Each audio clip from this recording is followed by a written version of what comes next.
ভালো বলছে আপনাদের? হ্যাঁ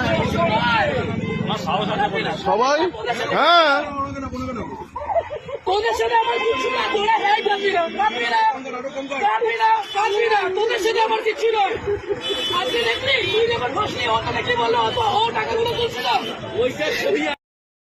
সিভিক ভলেন্টিয়ার যারা মূলত বিভিন্ন ধরনের সরকারি অফিস বলুন বা কোনো না কোনো জায়গায় তারা একটা ভলেন্টিয়ারশিপ হিসেবে কাজ করে, মানে সহায়ক পদ হিসেবে কাজ করে, মানে যার মূল অর্থ হচ্ছে সহায়ক পদ হিসেবে কাজ করবে। কিন্তু দেখা যাচ্ছে সিভিক ভলেন্টিয়ারদের বর্তমান সময়ে বিভিন্ন জায়গাতে রাজ্য পুলিশ, মূলত রাজ্য police not Kolkata police area, রাজ্য পুলিশ তাদের ট্রাফিক ডিপার্টমেন্টের কাজ হোক, থানার কিছু কাজ হোক, সেই সবও করাচ্ছে, যেটা অ্যাকচুয়ালি আইনত নয়। সেখানে হোমগার্ড ইউজ হতে পারে, বাট তাও হোমগার্ড অফিসিয়ালি গভর্নমেন্ট অফিসিয়ালস যারা তাদের বাড়িতে মূলত গার্ড দেওয়ার জন্যই হোমগার্ডের ব্যবস্থা করা। কিন্তু সিভিক ভলেন্টিয়ার ইউজুয়ালি ধরা যাক কোনো জায়গায় পরীক্ষা কেন্দ্রে কিছু হচ্ছে বা কোনো সহায়ক পদের জন্য তাদেরকে রাখা হয়, এটাই গভর্নমেন্ট রুল করেছিল 2011-তে আসার পর।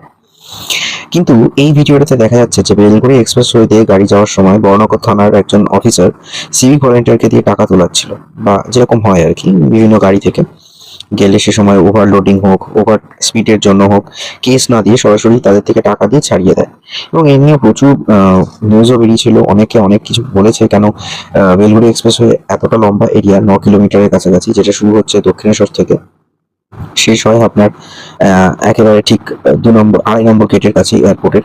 তো এই এতটা রাস্তা 3-4টে থানার মধ্যে পড়ে, কোনোটা বর্ণনগর থানা, কোনোটা কিছুটা পড়ছে দক্ষিণেশ্বর থানা, কিছুটা পড়ছে আবার এখন নিমতা থানার মধ্যে, উত্তর দমদমের কিছু এরিয়া রয়েছে, এরকম ভাগ ভাগ করে রয়েছে।